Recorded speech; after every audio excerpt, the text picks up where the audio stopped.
అప్పుల బాధలతో సతమతమవుతున్నారా? అయితే ఈ వాస్తు దోషాలను సరిచేసుకోండి. ఈ రోజుల్లో చాలామంది అనేక రకాల సమస్యలతో బాధపడుతున్నారు. ముఖ్యంగా ప్రతి 10 మందిలో 8 మంది ఆర్థిక సమస్యలతో సతమతమవుతున్నారు. ఈ ఆర్థిక సమస్యల కారణంగా మానసిక సమస్యలు, అనారోగ్య సమస్యలు కూడా తలెత్తుతూ ఉంటాయి.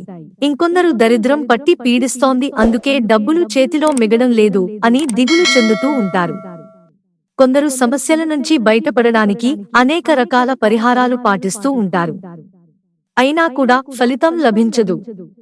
మీరు కూడా అలాంటి సమస్యలతో బాధపడుతుంటే ఇప్పుడు మేము చెప్పబోయే వాస్తు దోషాలను సరిచేసుకోవాల్సిందే. ముఖ్యంగా ఇంట్లో ఉన్న వాళ్ళు ఆర్థిక ఇబ్బందులతో బాధపడుతుంటే వారు ముందుగా ఉత్తర దిశలో ఏవైనా వాస్తు దోషాలు ఉన్నాయేమో చెక్ చేసుకోవాలి. ఉత్తర దిశకు అధిపతి కుబేరుడు.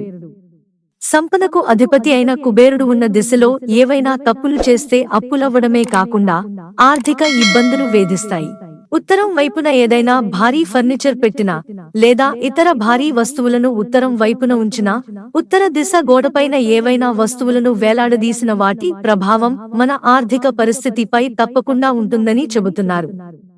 ఇక ఇటువంటి దోషాలు చేయకుండా చూసుకోవాలని ఉత్తరం దిక్కును ఎప్పుడు క్లీన్ గా, ఖాళీగా, ఓపెన్ గా ఉంచాలని చెబుతున్నారు.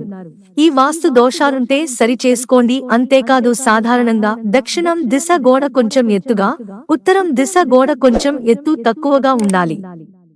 అలా కాకుండా అందుకు భిన్నంగా ఉత్తరం వైపు గోడ కొంచెం ఎత్తుగా ఉండి దక్షిణం వైపు గోడ ఎత్తు తక్కువగా ఉంటే కూడా అప్పుల పాలు అవుతారని, ఆర్థిక సమస్యలు వస్తాయని చెబుతున్నారు. ఇక ఇంటి నిర్మాణం చేస్తున్నప్పుడు ఉత్తర దిశను పూర్తిగా మూసేసి దక్షిణ దిశను ఖాళీగా ఉంచినా కూడా ఇటువంటి ఇబ్బందులే వస్తాయని చెబుతున్నారు.